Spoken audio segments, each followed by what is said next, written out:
Okay, next we have the panel, and I can see people have been joining us during the last bit of Walter's presentation there. So my job is simply to introduce the chairman of this panel. Peter, are you in the room? Yes, he is. So please welcome for Reboot 2.0 Embracing the Future, Peter Kreisky. Peter. Another 2 years, another FIPP. Can I invite my panel up on stage? Tom Bureau, who is the CEO of Immediate Media in the UK. Philipp Schmidt, who is the Chief Transformation Officer of Prisma.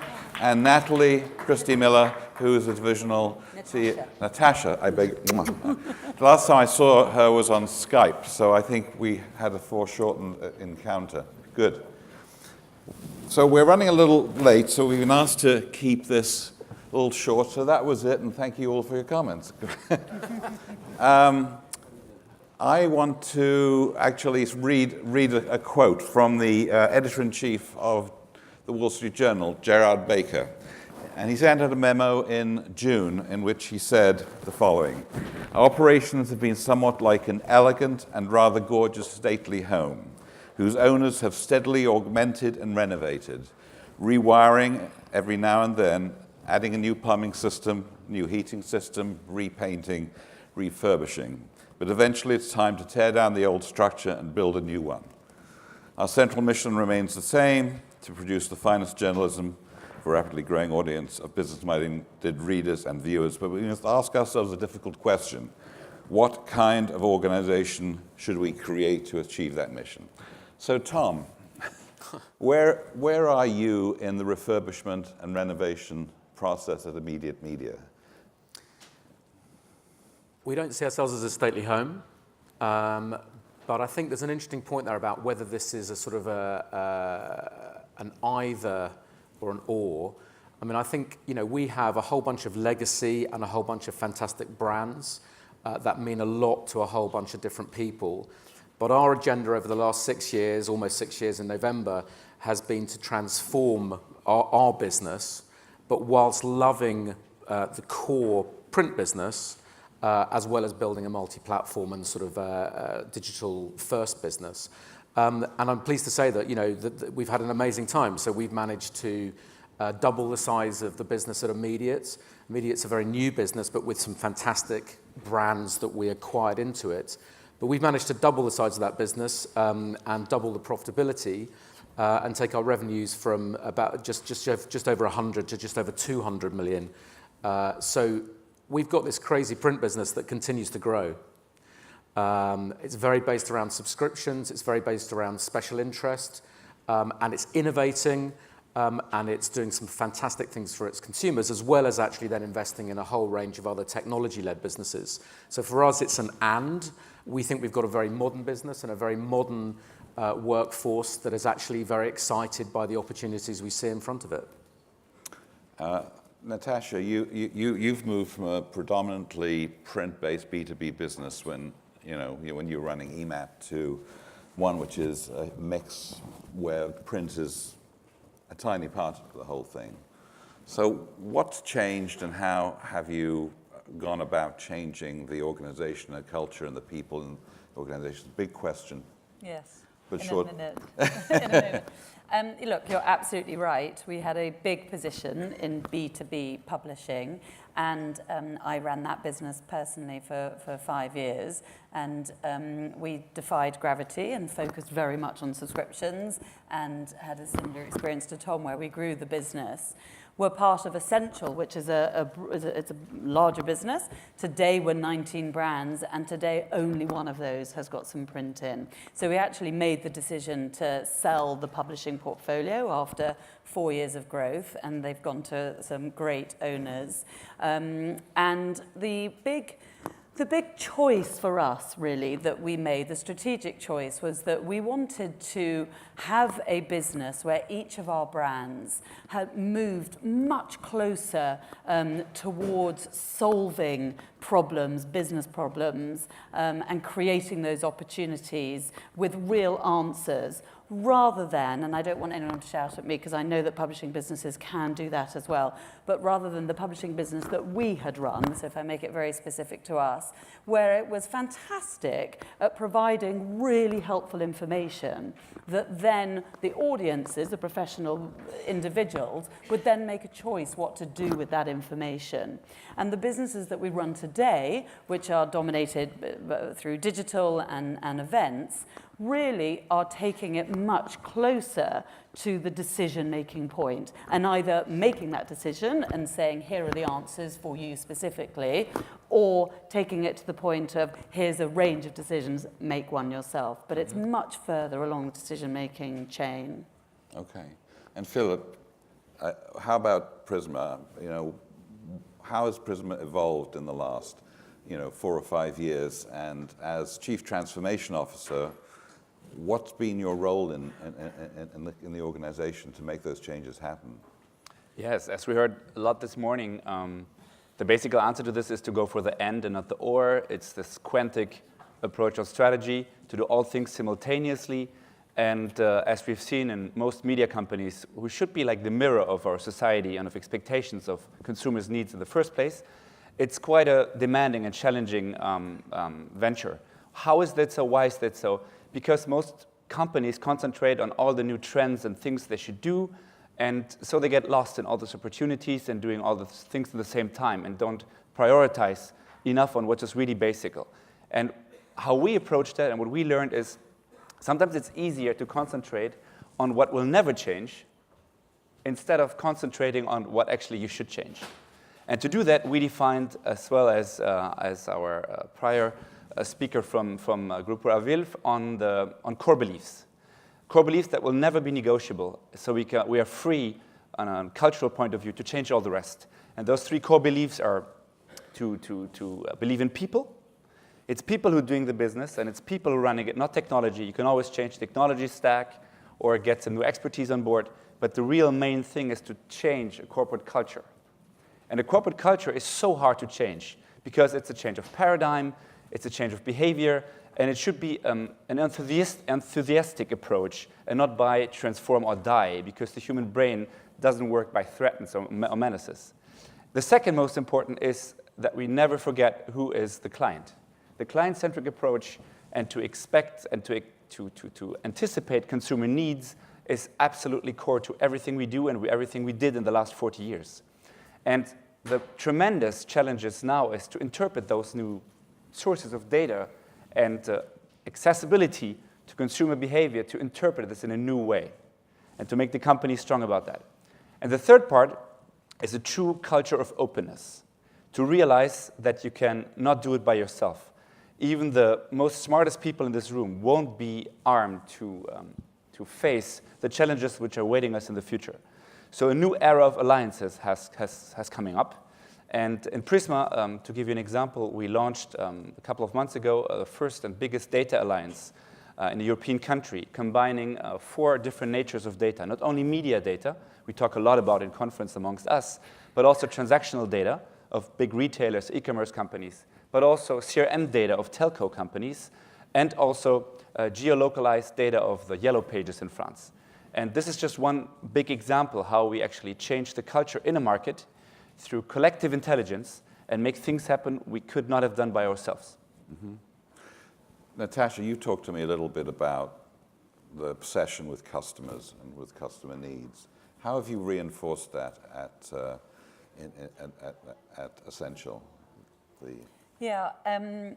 So we bring everything back to customer need, because it is very easy in a market and a business where things are being so disrupted to focus internally.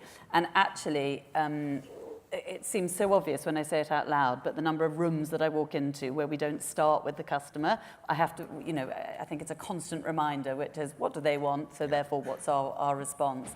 So we do talk about customer needs, and at Ascential, we focus all of those 19 businesses, and it's a medium-sized business, sort of twice the size of Tom's, and I don't look after all of it. That was just trying to give scale, not saying we're twice as good as you or anything like that. Sorry, Tom. Well, I knew you would get into it. Mine's bigger than yours, but I didn't think it would come from you. Yeah, exactly. But we address 4 customer needs, basically, and that's it. So WGSN, which is on itself nudging nearly 100 million turnover, right. It's all about product design. It's the only thing that it does is try and help manufacturers, and they're usually fashion manufacturers, but it stretches into other creative industries too, on their product design. So, and we have 4 other needs. I don't know if that's interesting to go through those, but all of our 19 businesses point to one of those 4 customer needs, and we remind ourselves of that constantly. Mm-hmm. Tom? I think there's a real similarity with our obsession with consumers. Natasha's business is a B2B solutions business. We're more of an entertainment consumer media business. But our business is absolutely focused on consumers and selling to those consumers rather than being focused on advertising. And actually, having come from an advertising background way back when, there's a massive difference between the 2 cultures, whereby if you're really focused on the deep relationship and the ongoing permanent relationship with a consumer and how you delight that consumer, then you get a very, very different type of culture. And what we've done is pivoted from being a business selling content through the newsstand or subscriptions to now a business that sells content and commerce and being in the middle of the transaction. And actually those are 2 great kind of complementary bedfellows in the sense that if you have a very strong relationship with your consumer, you then have the permission to do way more with that consumer. So actually, for us, advertising is a very small segment of our business. It's a very important segment, and it's actually growing. And I believe that our advertising business is growing while many around the industry are not, because of our focus on the consumer and the environment and the permission that gives us. And that's both print and digital. So we've really invested in the technology and the assets around transactions, around e-commerce, around digital marketplaces, whereby delighting the consumer is a business model around the special interest markets that we focus on. So that was me. Did I make the earth move for you, Peter? No, I'm not in the earth moving business. I want to talk about people for a minute, because you've all alluded to people, but in the work which the researcher did a couple of years ago, it really was very clear that talent strategy and people strategy basically drives these new businesses in a big way. And I remember talking to Michael Friedenberg of IDG, former president of IDG, who said, I'll take talent over strategy 100% of the time. Would you say 100%? Or where would you balance talent and strategy? What's the right appropriate mix in terms of importance? And then we'll talk about talent some more. I think the right people can achieve anything. So I take people every time. And we try and keep it really simple. And for each of the different, I look after 7 of those businesses. And for each of them, we have a single measure that I try and get everyone on that brand or that business completely behind. So when I ran the publishing business, it was about the volume of subscribers. So it wasn't, are we making more money? Are we making less money? It wasn't advertising. It wasn't print. It wasn't anything like that. It was just how many people are buying our content. Because the more people who buy our content, and if that's growing, means we have a healthy business. So across my 7, that is the number 1 metric for some of them. For another one, it's market share. But I think for me, the simplicity of just having one metric that everybody gets behind has been really helpful, really helpful. Mm-hmm. Philip, first of all, the question of talent versus strategy. Mm-hmm. Well, talent is a tricky thing because it's so hard to define, right? And in the past, most companies define talent by technical expertise and performance indicators. But we have figured out that it's also super important what kind of mindset people bring on board. Because you've realized you hire oftentimes talents through their technical skills, but when they leave or you decide to make them leave, it's usually because of behavior. So if what we said, we have to change a culture, a corporate culture, and not just a technology evolution, that means you have to bring people on board which are willing to cooperate more than ever, which are willing to work on projects which are more transversal than vertical, who don't judge the importance of their job anymore by size of budget or teams, and who are willing to cooperate more than ever. So this is something you should really have in mind when you bring talent aboard. And also, incentive models are very different according to different profiles. If you want to manage a media company, which is like, I would not call it a legacy media company in transformation, or the full media company, who has assets in digital and also in the offline world, it's very important that you also bring managers on board who are able to talk to Generation X and Generation Y talent. And an X talent, you can have an annual career talk once a year, but the Y definitely needs a couple of likes a day. So how do you make that happen, and how you get them engaged personally, which drives then also engagement for your brands with the readers, so everything is connected. So that's the first part of the answer. And the second part is, I would not agree on what Tom said about that, advertisers' needs are opposed to readers' needs. What we have figured out also is that especially younger generations on digital expect just content to be amazing, engaging, passionate. And they don't care so much about, it's like, a reportage on snowboarding is sponsored by O'Neill or not. The question is just that advertising should not be any more deranging, but more service-oriented and more passionate generation. And when you get this engagement talents on board and they generate engaging content, then you can use all your assets that work for your readers as well as for your advertisers. And that's why they're coming, because what is like tremendously lacking in this market is trust. We heard that a couple of times today, because technology is putting people, is putting a lot of distance between people. And what talent and what media companies and what media brands have to do is like reconnect them. Get them closer aboard, show faces, get the creators on board, and basically help them to figure out what is alternative facts, what is real facts, and what is just amazingly passionate content. It's very easy to say that, talent strategy is important and we're going to lay it out. But what I keep on hearing is, no matter how high your aspirations are, recruiting the right people is a real challenge, because today you're in competition with a very, very different competitive set for talent than you used to be, and attracting those people. So talk about how you do that, about your employer brand, how you promote that, etc. Each of you, when we talked before, have talked about employer branding. So, Tom. I think, as you know, we've talked on stages about our cultural approach many times, and we've massively invested in it. I think the employer brand is really fascinating, and actually, the biggest single thing is kind of chicken and egg, because it's the people you employ. Actually, I think that give your employer brand one of the biggest opportunities. So your workforce are your biggest recruiting sergeant.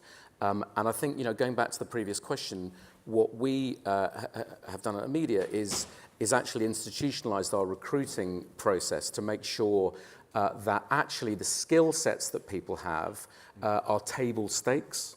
So actually being able to do the job, and some of that is obviously very technical, or lots of different kind of roles, are the table stakes. But actually the characteristics, and this is kind of what Philipp was talking about, the competencies, the characteristics, the way people behave, the way they collaborate, the energy they bring into the room is actually super important. And investing in a fantastic kind of process around talent and around the way that your leadership role models, their position is super important. But of course, it's a very, very competitive environment, and we need to keep kind of promoting the quality of the offer in our businesses and its modernity. But I think these days, there are, certainly at media, as a new brand, over the last kind of 4 or 5 years, we've recognized that the work we've done around hiring the right people and around getting people to say how excited they are about the business has been a huge win for us. Mm-hmm. Mm-hmm. I'm really happy to share a sort of specific experience where not everything went well around this. I mean, like Tom, we pride ourselves massively on investing in employee engagement and motivation. But here's something that was quite tricky, and I imagine lots of people have gone through something similar. So about a year and a half ago, a couple of years ago, we realized that actually in our business, we didn't have enough people with real product experience. We were a content-led business, we had great sales, we had strong marketing, but that function of product was new to us. If our history had been a magazine business, that was the product, so you didn't have additional product people. We also at the same time decided that we wanted to bring all our development in-house, our tech development. We had used lots of outsourced engineering companies and we wanted to create our own. So we went to market to go and hire great product people and great tech people.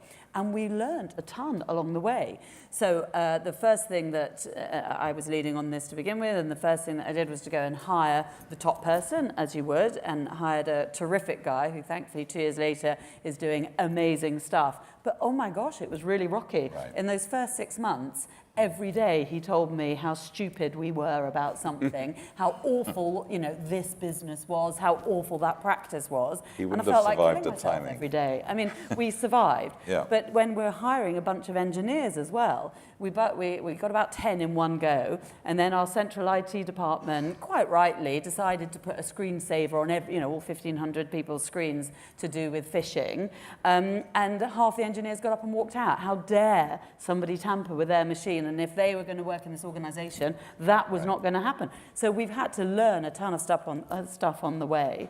It's good and smooth now, but whew. Philipp? Yes, totally. I might add, to be complimentary, that it definitely helps if you put in the incentive systems behavioral goals that not only like quantify project, but also like, this and this year for that and that talent, you should work on this and give them feedback on that. Second part could be also that the creators culture, which is like very strong valorized in media companies, obviously, should be extended to other jobs and métiers, not only content, and which is like also like managing ego. Because obviously the content producers are the historical core of any media company, but especially in IT, developers are the hardest to get in a tough labor market. So if you work your employer's brand, you also have to give them their space in the whole equation. Very much important. And second, to really put in the top of the stage team projects. So for instance, at Prisma Media, our last annual meeting for all employees, we only showcased projects on which at least 2 different business units were working together, and not anymore the classical, vertical, Vanity Fair, everybody's the best in his projects and shows towards the others. No, we work together in a more transversal logic. And that's a strong message also for the whole company. And what you mentioned about the employer brand, basically there is no section anymore between an advertiser brand and then an employer brand and then maybe even media brand, but it's all intertwined. Because in the connection of nowadays markets, your employees, they will talk in social media or with their friends about how they experience working for you. So you want to make them truly happy, right? As I mentioned at the beginning, people first. Companies are done for people and not people are made for companies. And to get the human aspect back into the company is strongly engaging, not only for young colleagues. That helps to make them talk about it, and the biggest compliment you can only have is when an advertiser comes and sees management and says, I don't know how you do it, guys, but whenever I see like a sales guy from the Prisma Media sales team, they seem to like what they do. And that's, yeah, of course, we have the greatest job in the world, right? We're creating connections between brands and people, so why wouldn't we be happy about it? Just because it's like a transformational environment. That has been always the case since Gutenberg. The only thing that changed is the velocity of the necessity to adapt. We have to be faster in adapting. That's hence the mindset. And second, maybe also the uncertainty of future, which is stressing a lot of people. And that's why you want also like a big diversity in your team. Because if like everybody thinks the same way, you are like most likely lacking a couple of dead angles you won't see. And I might finish the answer with one message I just read in a book about the industries of the future, who predict that those companies and cultures and even countries who enable women to make tremendous careers will be the ones who will be winning in the future, because naturally women are more cooperative and more adapted in their way of communication and leading than in vertical old school industries where men were deciding top down. So very interesting. Yeah. Well, you look pregnant with something. I think one thing on employer brand is how interesting the amount of research people are doing these days, right, about the organisation. Absolutely, yeah. We're seeing the rise of Glassdoor, aren't we? Actually, in certainly in the UK, in terms and how people actually leave the organisation is actually a very, very important part. So that plays to what your real values are, Peter. In terms of how people actually kind of move on, and do they move on in the right way? What stories are they going to tell about your business? We've got, I'd love to keep talking about this stuff because this is where I live, but there's one thing we promised to talk about, and that is, and you have to be short in your answers here, how do you see the future? How do you see things evolving towards a prosperous future for your organizations? And to address James's question, what are your 3 greatest challenges? But I'll do it one each because I think then we'll have 3 and we'll also won't run out of time. So, future? So future for us is very much, we're business solutions, and it's very much about solving and providing answers. So moving away from nice to have to can't do without.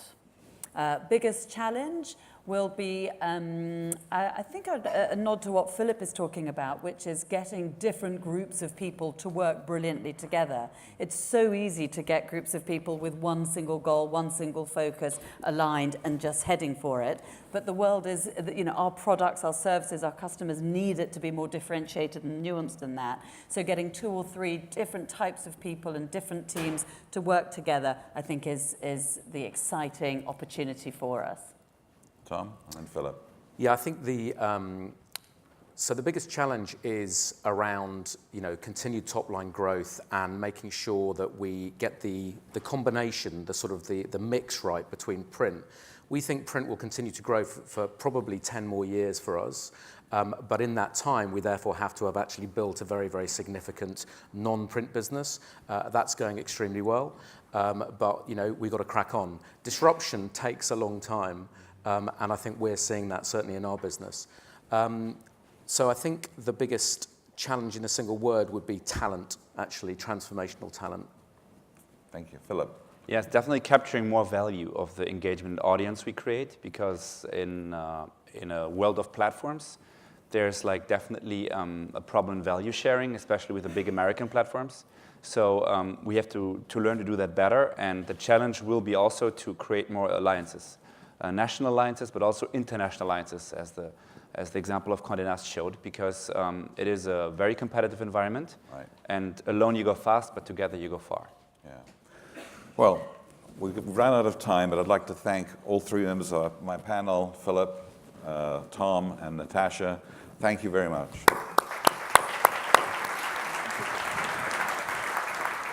Thank you, Peter, and thank you, panel. We're splitting again now. Coffee is available. We want to reconvene around 11:30 because we want a sort of hard start just after that. So we're trying to make up some time. If you could drink your coffee rapidly and start coming back into here at 11:30, please. Thank you.